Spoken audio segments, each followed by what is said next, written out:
नाज़रीन आदाब, मुनसिफ टीवी के ख़ास प्रोग्राम वुमेन्स आवर में आप सभी का इस्तकबाल है।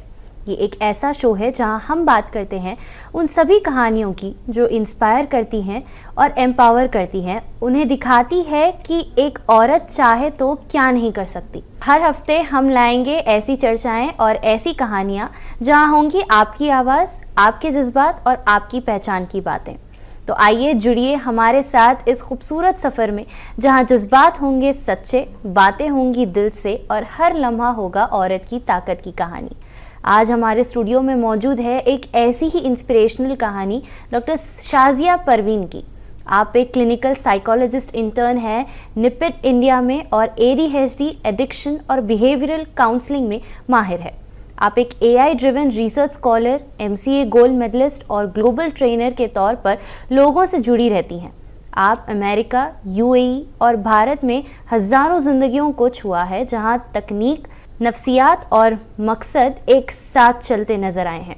16 साल से ज़्यादा तजुर्बे के साथ आपने एग्जीक्यूटिव्स और टीनेजर्स को कोच, मेंटोर और काउंसिल किया है और हर सेशन में एक नई तब्दीली लेकर आई हैं। आप एक सोशल एक्टिविस्ट भी हैं जिन्होंने अपनी counselling platform elevate consulting hub के ज़रिए कई मशहूर NGOs के साथ काम किया। आपकी खिदमतगारी को Telangana icon award, South Indian icon award, trend setter women of impact award और IQRA चेंज मेकर अवार्ड से नवाजा गया।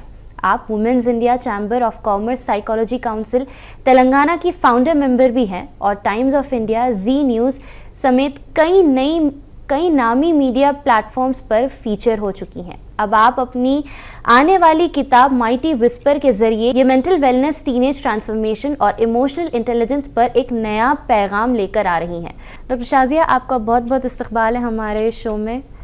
Thank you so much Hafsa, that was शुक्रिया, आपने इतना अच्छा मेरा तारुफ कराया।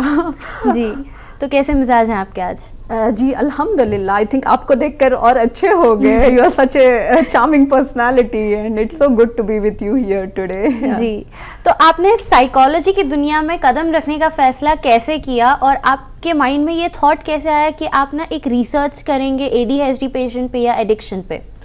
आई थिंक ये बहुत रिलेवेंट सवाल है एंड इसका आंसर बहुत चैलेंजिंग रहा है मेरे लिए खुद, क्योंकि you know after 15 years in corporate career it was very difficult. ये ट्रांजिशन काफ़ी डिफ़िकल्ट था मेरे लिए।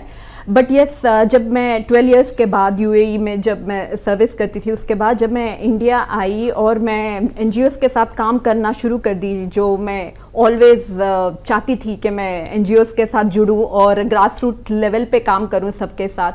तो जब मैंने देखा आसपास के बहुत लाइक जो हम मार्जिनलाइज कम्युनिटीज़ के साथ काम करते थे एकदम ग्रास रूट लेवल्स पे, और जब मैं जाके फैमिलीज़ के साथ जुड़ी तो मैंने जाना कि बहुत इश्यूज़ में है, लाइक हर फैमिली का कुछ ना कुछ ऐसा कुछ इश्यू है जो हम एड्रेस नहीं कर पा रहे हैं।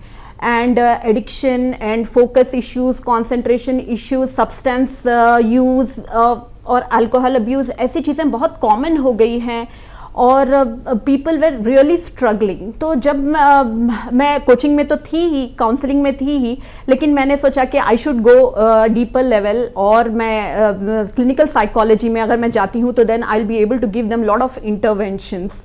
और ADHD was आपको जैसे पता है 16% of the Indian population is from in the age group of 10 to 17 are suffering with ADHD and addiction is very common nowadays. तो ये सब सोचकर मैंने सोचा कि this will be new chapter of my life where you know I will use all the knowledge and expertise that I've got from the corporate field and blend in with my research. That is how I got into this. तो ऐसा कोई special moment था या कोई ऐसा पल था आपकी लाइफ में जब आपने ये सोचा कि मुझे साइकोलॉजी करनी है? जी एग्जैक्टली। एक्चुअली मेरे पास एक मेड हुआ करती थी जो बहुत अच्छी थी। हम लोग फ्रेंड्स के जैसे थे और वो बहुत परेशान रहती थी। मुझे उसने बताया about her challenges, the challenges that she was going through and तो मैंने उससे बात की और मैं गई, उनके घर गई। और जब मैं उनके घर गई और देखा कि उनके आसपास और जो एनवायरनमेंट में वो लोग हैं, तो उसमें इतना ईजी है ऐसे एडिक्शंस में फंस जाना, क्योंकि उनके घर में तो था ही था, लेकिन वो माहौल पूरा वैसा था जिसमें cigarette smoking and alcohol and everything was very common. और ये पूरे स्ट्रैटा को इस चीज़ में से निकालना बहुत ज़रूरी था। तो मैंने जब सोचा कि मैं अगर इस चीज़ में महारत हासिल कर लेती हूँ, क्योंकि I already work with lot of people, counselling के ज़रिए मैं बहुत लोगों से जुड़ी हूँ, तो I should be getting involve in this. और अगर मैं एक भी फैमिली की कंडीशन चेंज कर सकी, if I am able to help them, then I think my purpose would be filled। तो मैंने जब डिसाइड किया कि ऐसी एक ही नहीं, बहुत सारे करोड़ों फैमिलीज हैं इंडिया में, मेरा साबका एक से पड़ा, लेकिन अगर मैं इसमें कामयाब हो गई तो I'll be able to help so many families around। So that is how I decided कि yes, I will pursue this field इंशाल्लाह। तो माशाल्लाह आपका थॉट प्रोसेस तो काफ़ी ज़्यादा यूनिक भी है और ज़्यादा इंस्पायरिंग भी है। तो ये जो आपकी जर्नी रही साइकोलॉजी से लेके काउंसलिंग तक लेके एंड ऑल्सो कॉर्पोरेट फील्ड, तो इसमें आपको क्या क्या चैलेंजेस फेस करने मिले? आपकी स्टोरी काफ़ी ज़्यादा इंस्पिरेशनल है, तो कौन से हर्डल्स थे जो आप पार करके एंड कितना ज़्यादा आपको बर्डन फील हुआ यहाँ तक आने के लिए, तो वो हमारे साथ शेयर करिए। जी, बहुत सही आपने टारगेट किया, क्योंकि it's not easy when you have to change your field. आपकी एजुकेशन वगैरह हर चीज़ एक लाइन में है, and when you have to change the field you have to do lot of sacrifices. तो जैसे आपने बोला, I had to sacrifice lot many things in terms of my financial thing, and after you are settled in a career and everything, आपको अगर फिर U turn करके studies शुरू करना पड़ा, रिसर्च करना पड़ा, तो आपके लिए काफी डिफिकल्ट हो जाता है। आपके फाइनेंसेस को मैनेज करना, फिर आपके फैमिलीज को संभालना एंड एवरीथिंग।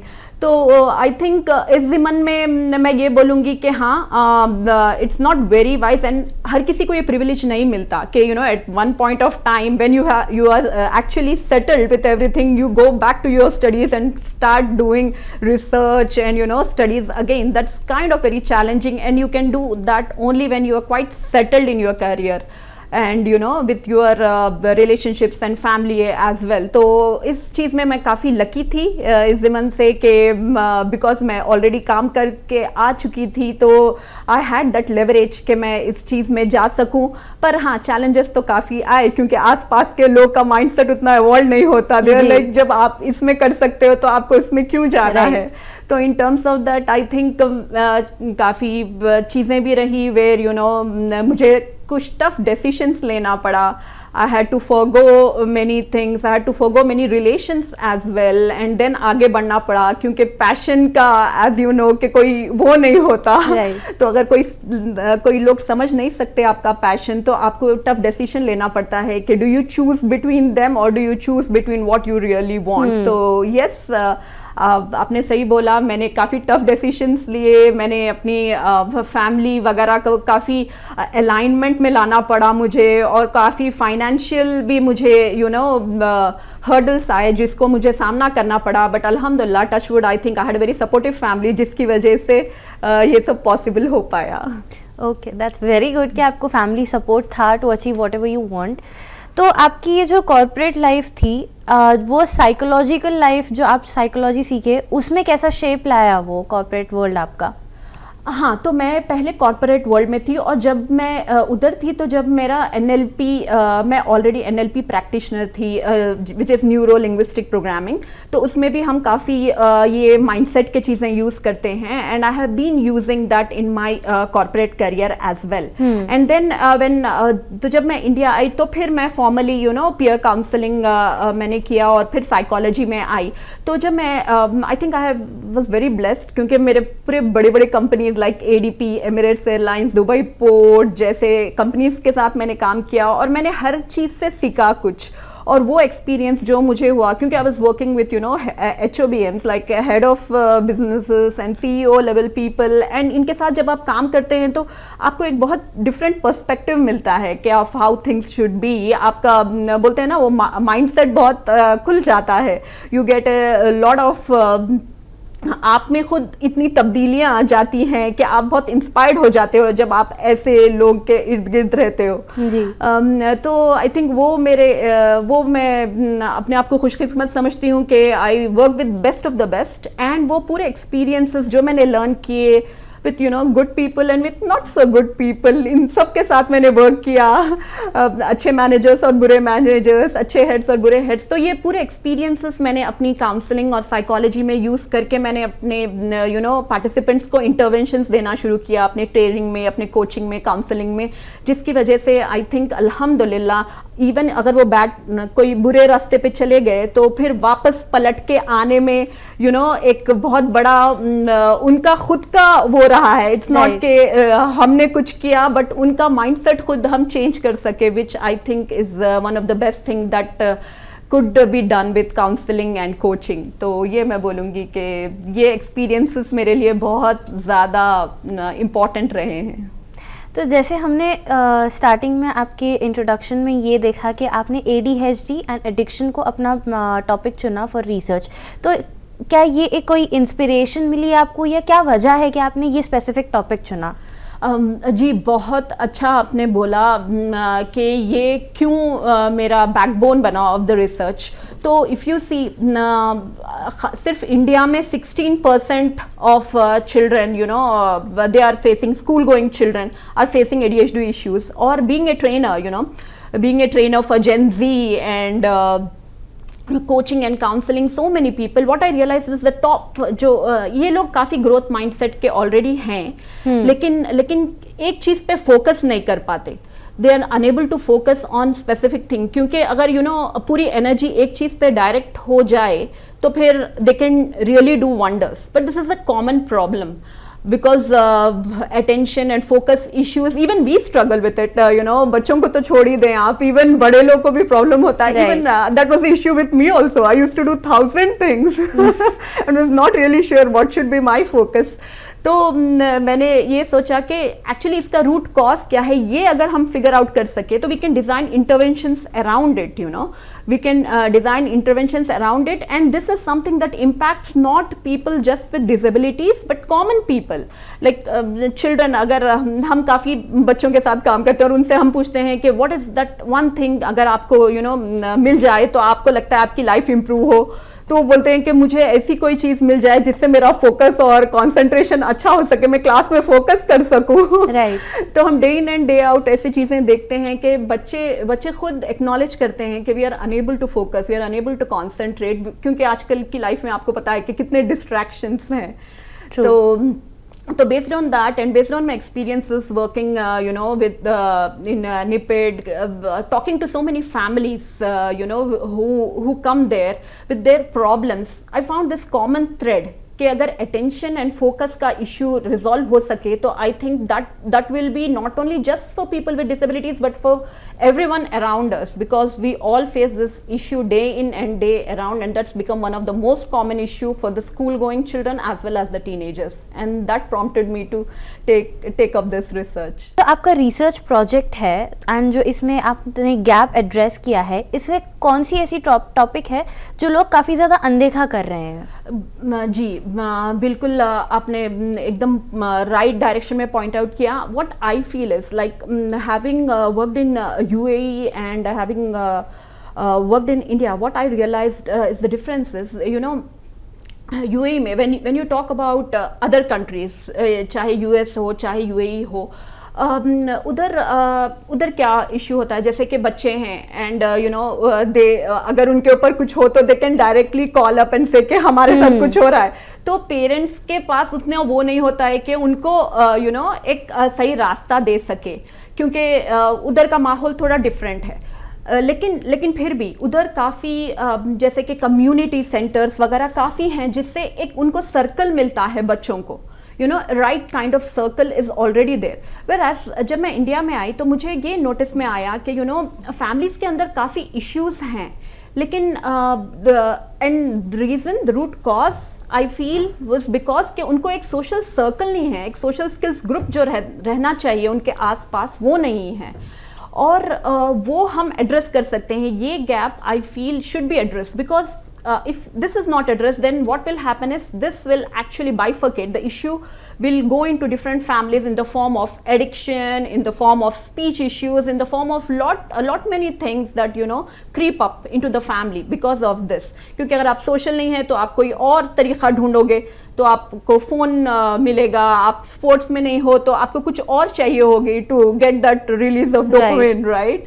तो मुझे ये लगता है ये एक चीज़ है, क्योंकि families also should be accountable to something, हमको पता है कि प्रॉब्लम ये है कि बच्चा तो बहुत चाहता है कुछ करना, लेकिन उसकी फैमिली सपोर्ट नहीं करती, तो फिर आप क्या करोगे? तो मेरा जो सोल्यूशन है, it works around that. And I think that is something that has to be addressed. कि एक social skills group होना चाहिए for teenagers and for children in our communities. जैसे कि आप अभी बोले कि ये इंटरेक्टिव सेशन बच्चों में ज़रूरी है, तो आपकी ये जो रिसर्च रही है, तो इसमें आपने क्या क्या डिफरेंसेस नोटिस किए उन बच्चों में जो इंटरेक्टिव हैं, उन बच्चों में जो एडिक्टेड है, फ़ोन रहने दो या कौन सी भी जो लाइफस्टाइल उनको है, तो इन दोनों चीज़ों में आपने क्या नोटिस किया है? जी, तो उसमें हमारी जो स्टडी हुई है उसके मुताबिक हमने काफ़ी बच्चों के साथ जब वर्क किया है तो पता ये चला कि environment was one of the main thing. जैसा कि आप घर का जैसा माहौल रखो बच्चों को वैसे ही आदत होती है, राइट?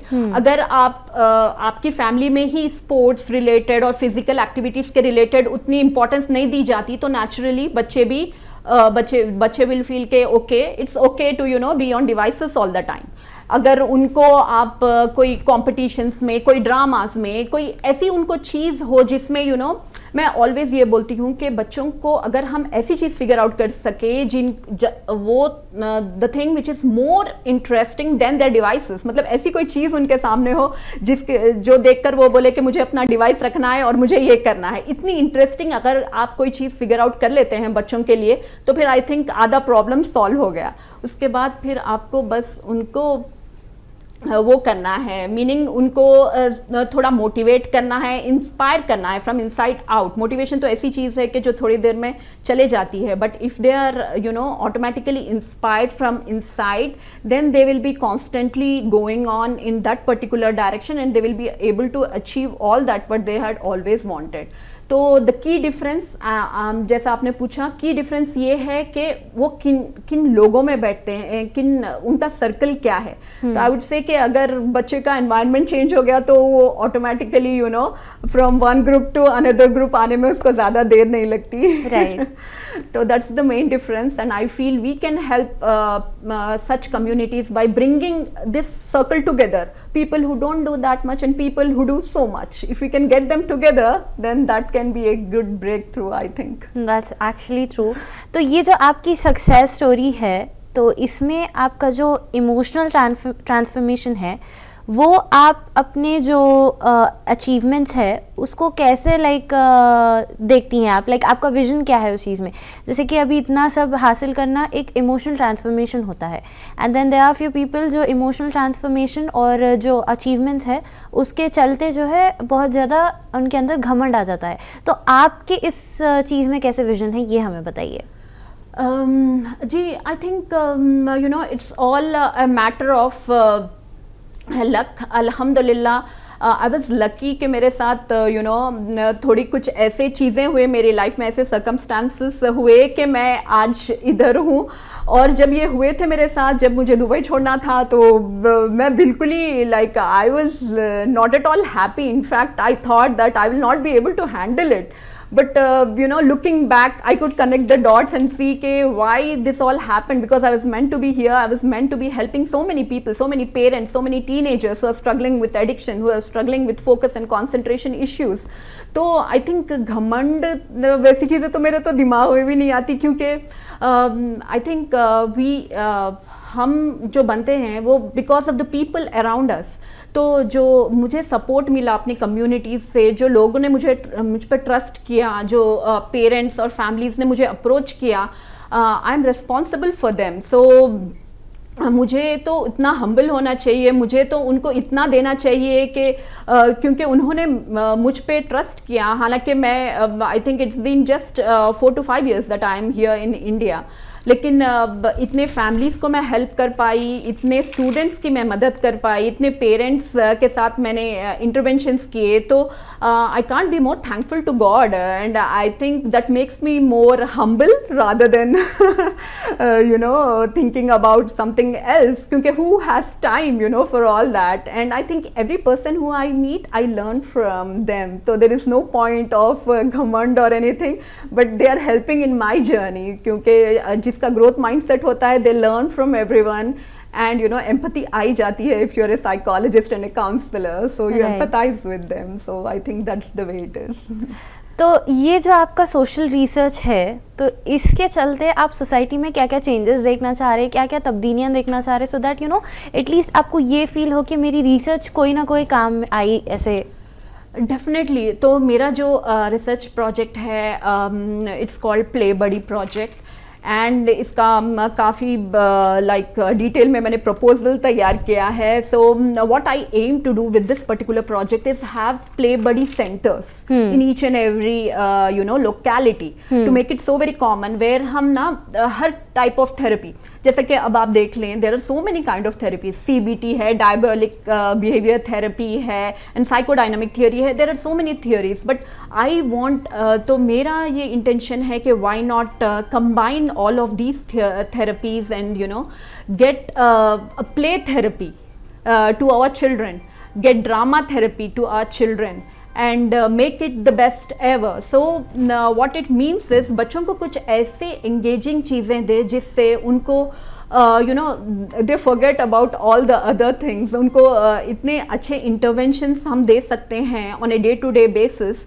कि जो अभी फैमिलीज़ के प्रॉब्लम्स हैं कि यू नो बच्चे रॉन्ग ट्रैक पे चले जा रहे हैं या कोई गलत चीज़ों में हैं और फोकस नहीं कर पा रहे हैं, और जब उनको ऐसे अच्छा सर्कल मिलता है, अच्छा सोशल स्किल्स ग्रुप मिलता है, where they can enhance, where they get you know applause also, तो उनको एक पर्पस मिलता है. और वो जब हमारा, क्योंकि ये जेंजी जो है हमारी next generation, they are our future leaders, right? If we can help them with that and if we can fix the problems that the families are facing, then we are actually you know contributing to our bright future.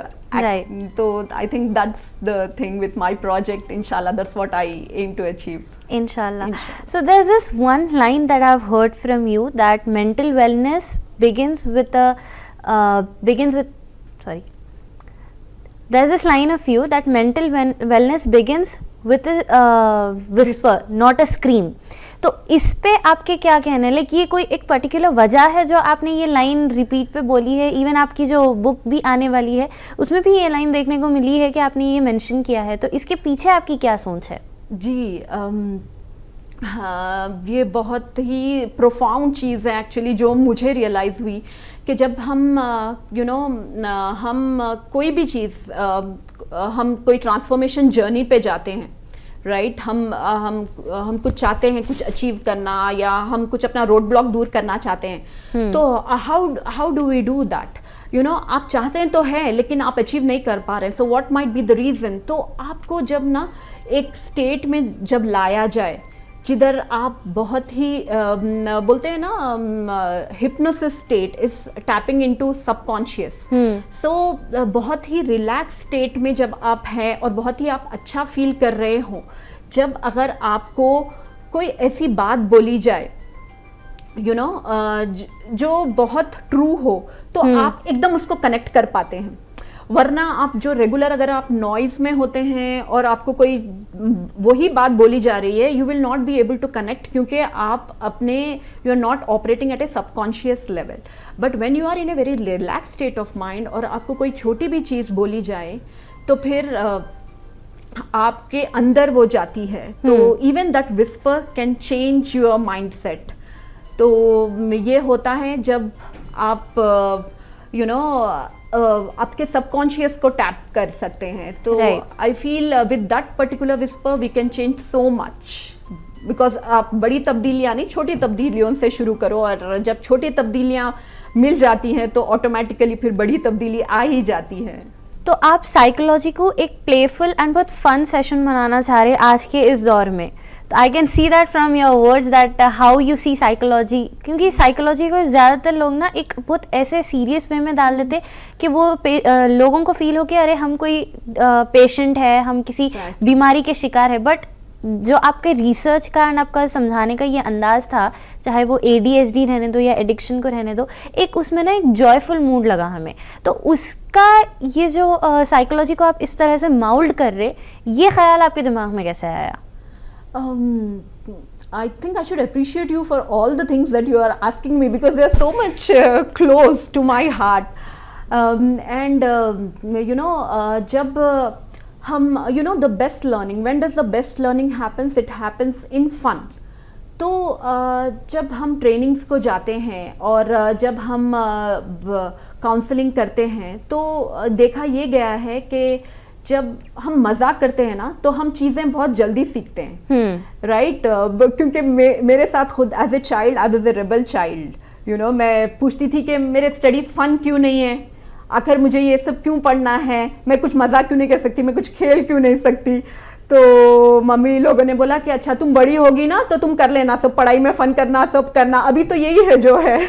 तो जब मैंने अपने आप को एक commitment दिया था कि जब मैं बड़ी होंगी ना मैं ये सब चेंज करूंगी, ये सब इतना सीरियस क्यों रहना है, हम मज़े करते हुए भी तो पढ़ सकते हैं, मज़े करते हुए भी बहुत सारी चीज़ें हो सकती हैं। और जब मैं काउंसलिंग में गई तो मैंने ये डिस्कवर किया कि best learning happens in fun, so best session also happens in fun. क्यों नहीं हम छोटी छोटी चीज़ों से जो हम अंडरगो करते हैं वो विद दैट पर्टिकुलर इंट्रिकेसीज आप इंटरवेंशंस दे सकते हैं। You don't need to get some big interventions, but छोटी छोटी चीज़ों को प्लेफुल तरीके से जब आप एनोलॉजीज देते हैं और जब आप एक्सपेरिमेंट्स करते हैं, जब आप टेस्ट करते हैं तो उसको आप प्लेफुल बना सकते हैं। तो that becomes a very good experience for the participants as well, क्योंकि आफ्टर ऑल देखिए हंसी खुशी में जो आप कर सकते हैं वो आप बहुत सीरियस होकर नहीं कर सकते हैं, राइट।